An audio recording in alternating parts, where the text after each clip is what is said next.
All right, today I'm going to be giving you a few tips and some examples on how to go about composing your landscape photos. Stay tuned.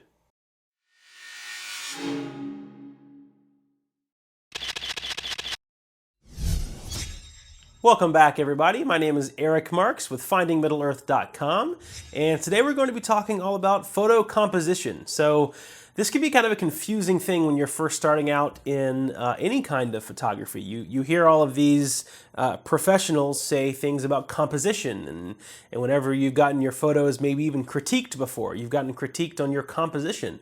This happened to me a ton when I was first starting. I had a couple of mentors when I was just starting out in landscape photography, and these guys had been doing it since the film days, and so occasionally I would go hiking with them just to kind of get better at photography in general, because we would always take our cameras, and I would just ask a lot of questions, and every single time that I would take a photo, they would say, okay, Eric, so before we set up our tripods, before we do anything, just look at this scene and take a photo. And so I would just take the photo that I thought was cool, and they would say, your composition needs work, your composition needs work. And I was just too stupid to just ask, what is composition? I think I was just younger and, wanted to seem like I knew what composition was, I guess. I don't know. It was years ago. For whatever reason, I never asked. So I was just, thinking, composition, what in the world are they talking about? And so eventually I found out what composition was. I asked them and I said, okay, guys, for months now you've been telling me I need to work on my composition. Define that. What do you mean? What is composition, right? So a lot of you might wonder how to compose a photo. A lot of you might know what composition is.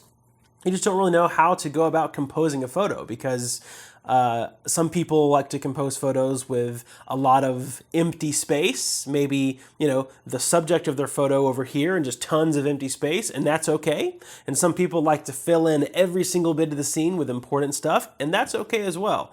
So keep in mind, there's no one good way and one bad way to compose a photo.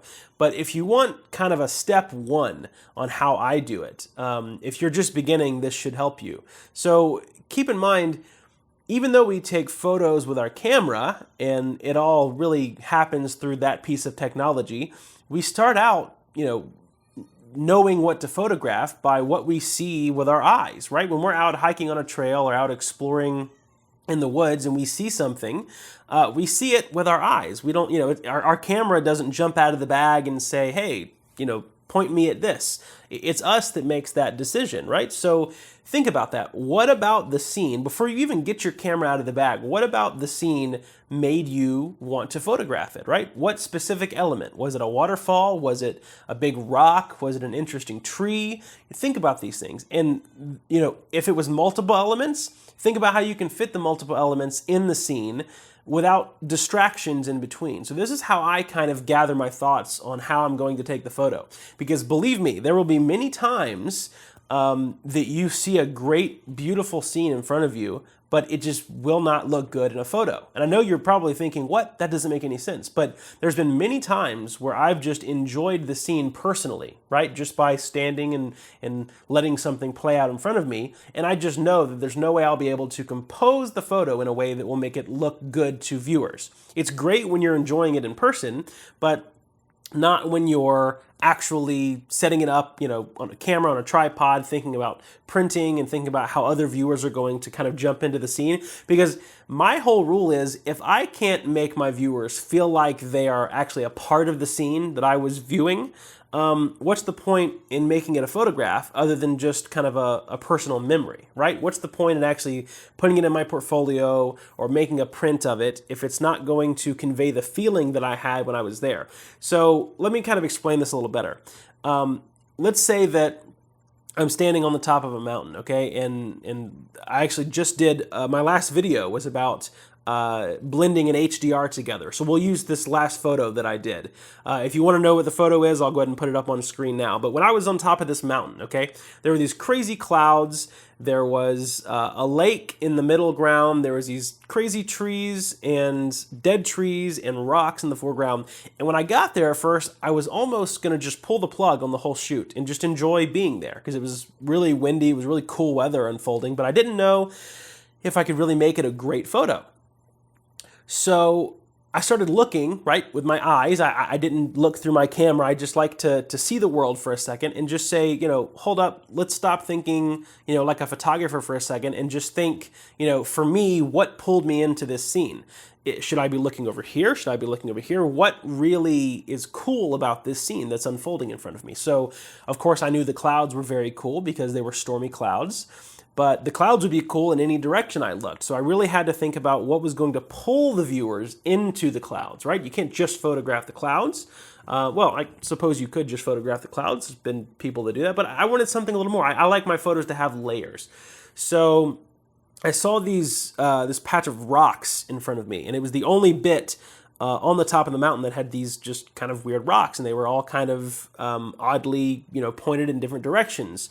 And then there were these dead trees, and then crazy sky. And so at first I was like, everything is just so kind of jumbled up. I don't think it makes sense. But the more I just sat there, I was actually just sitting on one of the rocks. My camera was still in the bag. I was sitting on the rock, and I was thinking to myself, this actually kind of makes sense because the chaos in the sky mixed with dead trees in the middle ground and a very moody looking horizon mixed with these kind of oddly placed and oddly shaped rocks actually kind of all play together with the same theme, because the clouds were so chaotic that the trees being dead kind of played into that moody, gloomy day, and then these rocks just kind of added some weird interest and some great color contrast into the scene. As you'll see in the foreground of this photo, there are some golden, just little patches of golden wheat. And with the colors being so muted in this photo, because it was just kind of a gray day, that golden wheat is what, in my opinion, does everything for the photo. It really pulls the viewers in and adds that perfect color contrast between clouds and foreground. And if it weren't for those colors in the foreground, my viewers really wouldn't know how threatening those clouds were. I tried to give the clouds a lot of texture in post-processing because that's how they looked in real life, but it's still hard to really convey how threatening everything was without kind of the whole scene coming together. These dead trees, the chaotic looking clouds, the chaotic foreground with the dead trees and the rocks mixed in. I think it all just kind of works in this weird, twisted way, But that's how I composed this photo. I just sat on a rock and just looked at it with my own two eyes, not through my camera, not, I didn't use technology in any way. I just used my brain. That's your most important tool when you're in the field. Everyone asks me, what's your most important tool in the field? What lens, what iPhone app do you go to? And I always say, it's my brain. It's me. It really is, because at the end of the day, cameras and lenses and camera bags and all these little gadgets that we carry, they're wonderful tools. But none of them can make decisions. None of them can make creative decisions to do things. The creativity is all up here. This is where the decision making comes from, all up here in this area. This is your greatest tool. So just remember that when you're thinking about purchasing your next piece of gear to try to improve your photography. Try to improve your knowledge and the way you think. That's going to help you much more than a camera or a new lens or something like this. So anyway, that was a little tangent, but back to the story. The way I was able to make this photo kind of come to life is just using my eyes to view what really pulled me in, and if I could use the layers of this photo to pull my viewers in. And I think it works. I've gotten multiple compliments of this photo. I have yet to put it for sale for print, but I imagine if I did, it might sell. I don't know. I've gotten a lot of compliments on it. The state park that I took this photo at, they purchased the photo from me. They didn't purchase prints. They licensed the photo for their website. So it just turned out kind of a cool experience. But the way I compose is I leave everything in the bag, camera in the bag, everything, and I just look at it with my eyes. And then if I think that I can make something work with a composition, then I pull my camera out of the bag.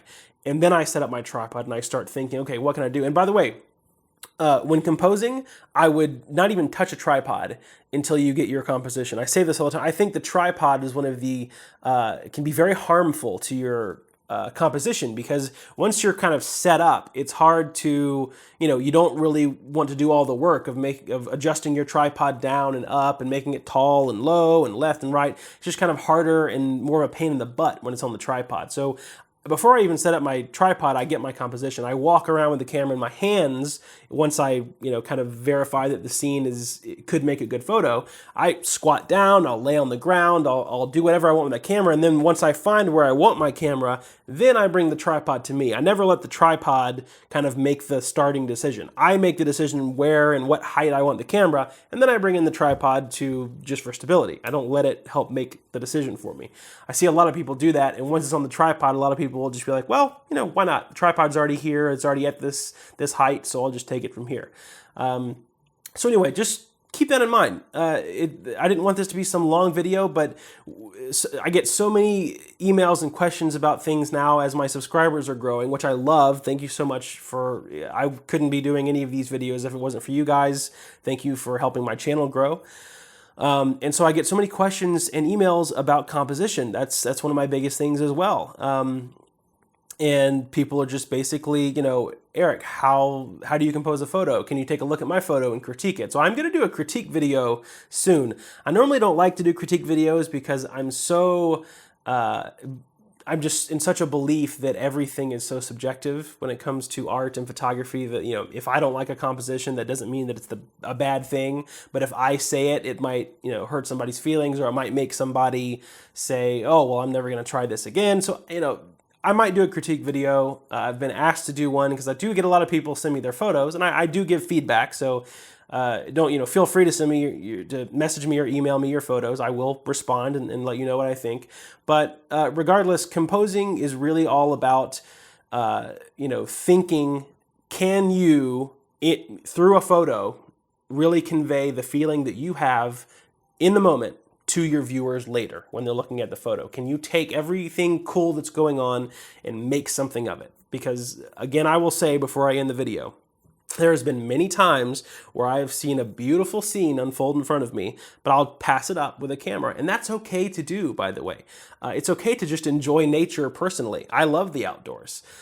So it's not a bad thing if you have a good time and come away with no photos, because I think it's more of a crime to try to make a photo out of it and do everything you can to just kind of make it work, and it just becomes an okay photo. Because it's okay for a scene to be beautiful, but not to look good on camera. It's happened to all of us. So anyway, that's just kind of my basics on composition.